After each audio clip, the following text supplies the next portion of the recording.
Something inside Buckingham Palace didn't just crack, it was exposed, timed, and then quietly weaponized.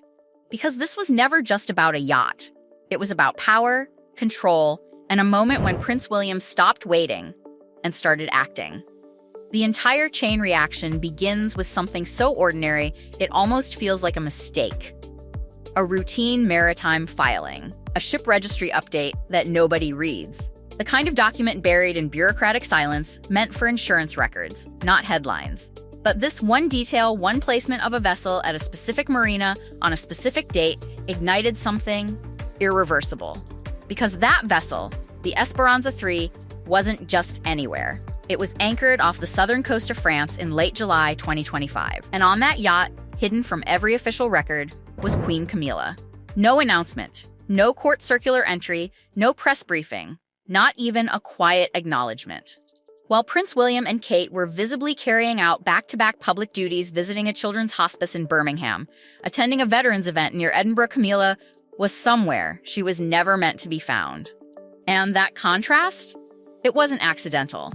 It became the first clue that something had been deliberately concealed. The yacht itself wasn't royal property. It wasn't even loosely connected to the crown. It was privately owned, registered in Malta, controlled through a Luxembourg holding company called Verlaine Capital Partners, and tied to a Swiss-based financier whose name had never appeared in any official royal schedule. That absence is where suspicion turns into pattern. Because in royal protocol, invisibility is rarely accidental. It's engineered. And then the guest list starts to surface. A Conservative Party donor with active property planning applications in the West Country. A European media executive connected to broadcasting contracts linked to royal endorsements. 2 individuals flagged in a 2023 Brussels lobbying investigation. None of them publicly associated with the monarchy. None of them declared. And yet all of them gathered off-record on a yacht hosting the Queen Consort. This wasn't a holiday. It was proximity, influence, access. But the real rupture doesn't come from the trip itself, it comes from how it was discovered.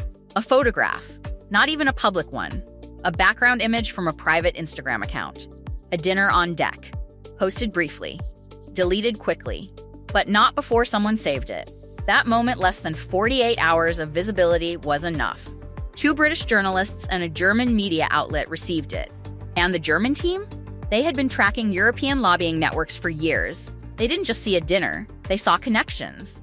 By early August, verification was underway. Quietly, carefully, and by mid-August, the palace press office began receiving calls they couldn't answer.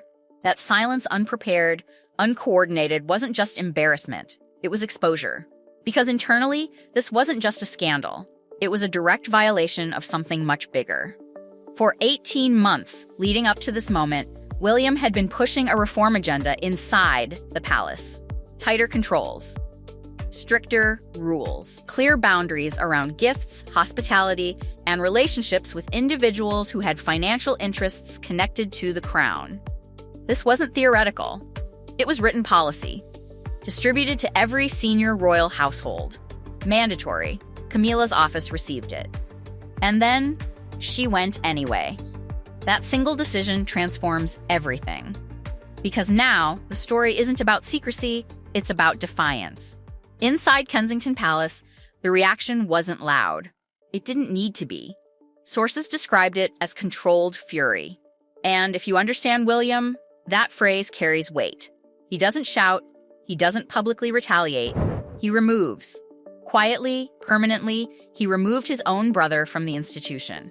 He removed Camilla's sister from the Duchy of Cornwall payroll without a word. He forced Prince Andrew out of Royal Lodge through patience, not confrontation. When William decides something is over, it doesn't end dramatically. It ends structurally. So by late August, the question inside palace circles wasn't if he would act. It was how fast. But then another layer surfaces, one that changes the entire narrative. William didn't learn about the yacht from journalists. He knew before they did.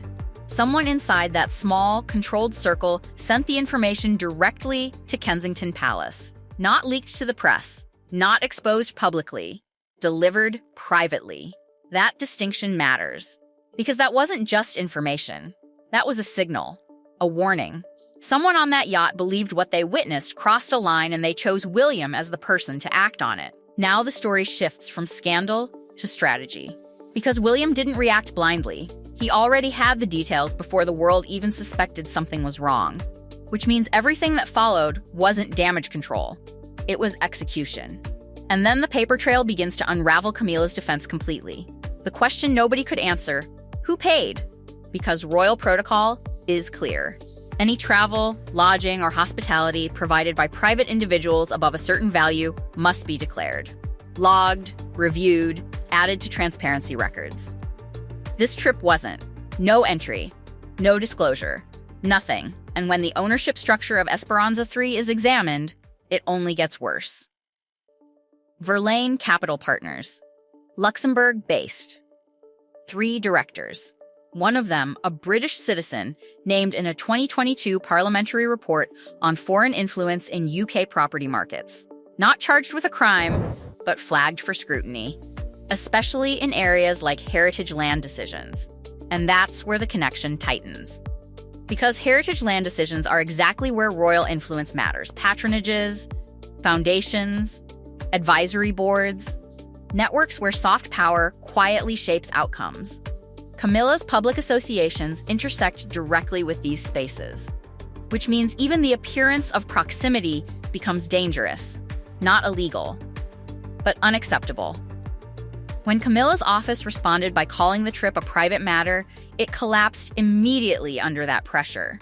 Because private travel only works as a defense when there are no external financial links. Here, there were too many. William's team pushed back. Directly, no diplomatic cushioning. The message was clear: provide a full financial disclosure. Immediately, it never came. And then, the final escalation lands. This wasn't the first time. 3 palace sources confirmed that Camilla had previously stayed on the same yacht in summer 2023. Another secret trip. Another absence from records. Quietly noted. Quietly dismissed.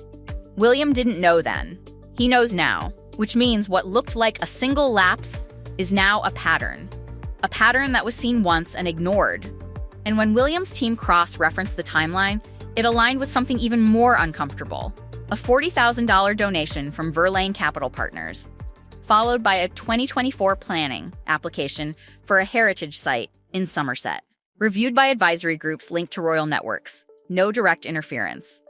But the proximity alone is enough. Because this is exactly the type of situation William's reforms were designed to eliminate.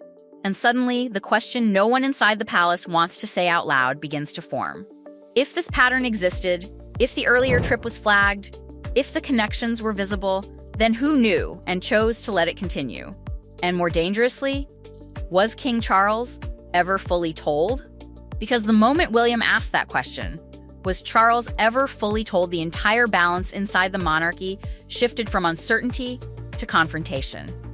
The answer, when it finally surfaced inside that closed meeting during the first week of September 2025 at Kensington Palace, wasn't clean. It wasn't definitive. And that ambiguity is exactly what made it dangerous. Charles had been told, but only partially. He knew Camilla was traveling in late July. He knew she was with friends. But the ownership of the yacht, the Luxembourg holding company, the lobbying links, the financial donation, none of that had reached him in full. And that gap? That wasn't just a communication failure. It was a structural breach. Because now, William wasn't just dealing with Camilla's decisions. He was dealing with a system that had filtered information before it reached the king. And that's when the tone changed. William didn't raise his voice. He didn't accuse. He did something far more unsettling. He laid out the timeline. Step by step. The 2023 trip. The $40,000 donation. The Somerset planning application. The July 2025 yacht stay. The missing disclosures. The lobbying connections. Every piece placed in order, not as speculation, but as documented sequence. And then, he asked one question that nobody in that room could answer clearly. At what point should this have been escalated, and why wasn't it? Silence followed. Not because there was no answer, but because every possible answer exposed someone. Either Camilla's office had withheld details, or palace staff had failed to report them, or the system itself had allowed selective visibility depending on who was involved. none of those options protect the institution. All of them weaken it. And William understood that. So he didn't wait for agreement. He issued demands. A full written disclosure of both yacht trips within 7 days. A complete review of Camilla's patronages for external financial links. And most critically, an immediate suspension of all contact between Camilla's household and the yacht's owner. That last demand is where resistance surfaced. Camilla didn't respond directly. She moved through Charles. The king called William the next day, not as a monarch issuing an order, but as a husband defending his wife. He argued there was no intent to deceive, that a formal review risked turning a contained issue into a public crisis. But William didn't shift. He made one point. Cold and precise, the story was already out. The only question left was whether the palace controlled it, or was consumed by it. Charles didn't agree. But he didn't stop him either. And that hesitation? That was the opening. Because for the first time, William wasn't just proposing reform. He was enforcing it against someone at the very center of the institution. The next 72 hours became the most strained internal period the palace had faced in years. Conversations moved in layers. Charles spoke to Camilla. Camilla spoke to her advisors. Advisors spoke to legal teams. And somewhere inside that chain, a new detail surfaced, one that made the entire situation harder to contain. 6 weeks before the July 2025 yacht trip, one of the guests had held an unlogged meeting in London with a member of Camilla's patronage advisory board. Unlogged, unrecorded, unexplained, and suddenly the narrative wasn't just about hospitality, it was about access being established before the trip even happened. Camilla's response was simple. She said she hadn't attended that meeting. She hadn't known about it. But that answer created a new fracture. Because if she didn't know, then someone in her own circle had facilitated a connection between her advisory network and a private individual who would later host her without informing her. Either her staff was operating beyond her awareness, or the meeting was considered normal enough not to mention. Neither explanation protects her position. By the end of those 72 hours, Charles reached a point he couldn't avoid. He couldn't disprove William's documentation. He couldn't verify Camilla's account independently. And he couldn't shut down the review without directly undermining the institutional reforms he had already endorsed publicly. So he made a decision that didn't feel like one. He allowed the review to proceed. Not publicly, not dramatically, but decisively. And in doing that, something shifted that couldn't be reversed. Because from that moment on, Charles wasn't protecting Camilla from the system anymore. He was allowing the system to examine her. And that's when the quiet removal began. It didn't start with a statement. It started with a diary. Camilla's autumn schedule, 14 solo engagements between October and December 2025, began to shrink, not canceled. Reassigned, 6 of them transferred to other royals. Same events, same dates, different names. Kate stepped into multiple roles almost immediately. The Edinburgh Women's Leadership Conference, charity dinners, high visibility engagements that maintained continuity but shifted presence. That speed wasn't coincidence. It suggested coordination. Because Kate's office confirmed attendance before Camilla's team had fully processed the changes. And in the palace, timing is everything. Then came the staffing changes. 2 senior members of Camilla's team, her deputy private secretary, and a senior communications advisor, were reassigned under the language of efficiency restructuring. They weren't replaced. 3 junior staff followed. By November, her team had dropped from 11 to 7. Fewer staff means fewer briefings. Fewer briefings mean less information. And in a system built entirely on controlled knowledge, that's not a reduction. It's a restriction. Only precision. And the quiet certainty that this isn't finished.